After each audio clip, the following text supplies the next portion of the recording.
দুই ভাইজানকে দুই জায়গায় বসায়া আমার মধ্যে একটা দাঙ্গা লাগাইতে, কিন্তু তারা জানে না আমার দুই ভাইজান একজন আসপার উঠে আরেকজন দেখে বাদ দিতে পারবো না, ওইজনকে তো ভালোবাসতে হইব। রংপুরে জাকের মসজিদ না বানাইতেন, শেরপুরে জাকের মসজিদ না বানাইতেন, নরসিংদীতে জাকের মসজিদ না বানাইতেন, যশোরে জাকের মসজিদ না বানাইতেন, বনানীতে কেন্দ্রীয় কার্যালয়তে এত ডেভেলপ না করতেন, 2200 ময়দান না বানাইতেন, এই যে আড়াই দিনে যে সংবাদ আইতেছে, হুজুর যে ভবিষ্যৎবাণী করছে যে আড়াই দিন গাজাতুল হিন্দ যেটা হবে, জায়গা তখন কই দিবেন? হ্যাঁ, তখন তো কে ওয়াহাবি, কে সুন্নি, কে খারিজি, কে শিয়া, কাউরা এসে গেত না। ঠিক পাশের দেশের হিন্দু চাচারা যখন ঢুকবো, কেবলগঞ্জি বলছে লাশের পাহাড় বনে থাকবো, মুসলমানদেরকে কসুর মাছের মতো জবাই করবো। সেই দিন তো অতি নিকটে। দেখেন আল্লাহর ওলিরা যা ঘটায় ভালোর জন্য ঘটায়। জাকের পার্টি যদি বিশ্ব জাকের মধ্যে থেকে না বাড়িত, সারা দেশের দরবার দিত না। ঠিক ঠিক কথা তো বলতে হবে কি, আপনারা চুপ করে আছেন? আমার বিশ্ব জাকের মঞ্জিল থেকে বাইর করার জন্য যারা ষড়যন্ত্র করছে, ওই রাজনৈতিক দলের নেতারা যে জাকের পার্টিকে ধ্বংস করতে হলে আটকুশি থেকে বিতাড়িত করতে হইব, আর আটকুশি দরবারকে দখল করতে হলে জাকের পার্টির চেয়ারম্যানকে বাইর করতে হইব। ওরা যেই পরিকল্পনা নিয়ে বাইর করছে, তাকে পরিকল্পনা বাস্তবায়ন হয় নাই। তারা মনে করছে আমার দুই ভাইজান মারামারি করবো, এই করবো সেই করবো, যেটা তুরাগ নদীর তীরে গত মাসে ঘটাইছে। ঠিক, যেটা তুরাগের তীরে যারা কইছে আমরা অরাজনৈতিক দিনের দাওয়াত দিই, এখন হেরা দুই গ্রুপ হয়ে এক গ্রুপ আরেক গ্রুপে কয় ওরা হচ্ছে ইহুদিদের দালাল, এই গ্রুপ আবার এই গ্রুপে কয় এটা হচ্ছে ইহুদিদের দালাল। ওই মাঠ দখল করতে যায় মারামারি করে কত মারবো খালিছে না, এখন তো সব বন্ধ। তো ঠিক ওই তৃতীয় পক্ষ শয়তান চাইছিল আমার দুই ভাইজানকে দুই জায়গায় বসায়া আমার মধ্যে একটা দাঙ্গা লাগাইতে, কিন্তু তারা জানে না আমার দুই ভাইজান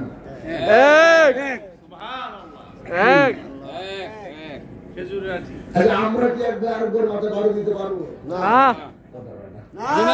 কেউ পারবে না, সঠিক মনের কথা কর, কিন্তু একজন তো আরেকজনের মাথায় বাড়ি দিতে পারি না। কারণ হুজুর বলছে আমি তোমাদেরকে বিনা সুতার মালায় গেঁথে দিয়ে গেলাম, এক ভাই আরেক ভাইয়ের আপন ভাইয়ের চেয়ে 70 গুণ বেশি মহব্বত। কিন্তু কথাগুলো কেন বলি, আপনারা যখন না যায় না ছাগলের 3 নাম্বার বাচ্চার মতো উল্টা পাল্টা কথা কর, তখন মেজাজটা খারাপ হয়ে যায়। কারণ জাকের পার্টি ঘোষণা করছে খাতা ফরিদপুরি, চেয়ারম্যান বানাইছে খাতা ফরিদপুরি, আর বিশ্ব জাকের মতো স্থলাভিষিক্ত নিয়োজনকে বানিয়ে গেছে খাতা ফরিদপুরি। আমি কে জানি কথা বলা? আপনি আমি কে? আমাদের কি যোগ্যতা আছে খাতা পরিবার নিয়ে কথা বলা? আছে কথা বলা আছে? যারা এগুলো বলেন আপনারা তো ভালো কাজ করতেছেন না। আমরা গোলাম, গোলামের কাজ হচ্ছে হুকুম পালন করা। গোলামের কাজ হুকুম পালন করা। আজকে কবে করবো না করবো, কোন জায়গায় করবো, সিদ্ধান্ত তুমি আমরা দিবেন না, সিদ্ধান্ত তুমি ভাইজান দিচ্ছে। মেজু ভাইজানের হুকুম আমরা চলতেছি। মেজু ভাইজানের খাতা ফরিদপুরে আওলাদ, মিয়া ভাইজানের খাতা ফরিদপুরে আওলাদ। আপনারা যেমন মিয়া ভাইজানের হুকুমে চলতেছেন, আমরা তো মেজু ভাইজানের হুকুমে চলতেছি। একজন তো আসপার উঠে আরেকজন দেখে বাদ দিতে পারবো না, ওইজনকে তো ভালোবাসতে হইব।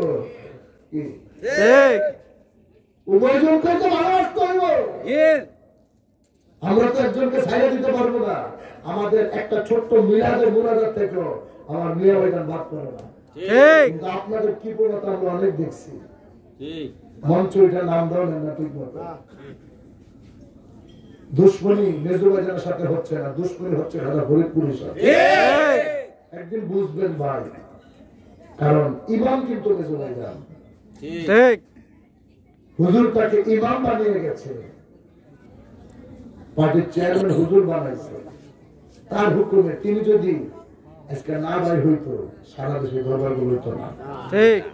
আজকে তিনি সেই দরবারগুলোতে বাসন পাঠাচ্ছে, পাকশালা বানাচ্ছে, গোশালা বানাচ্ছে। কেন?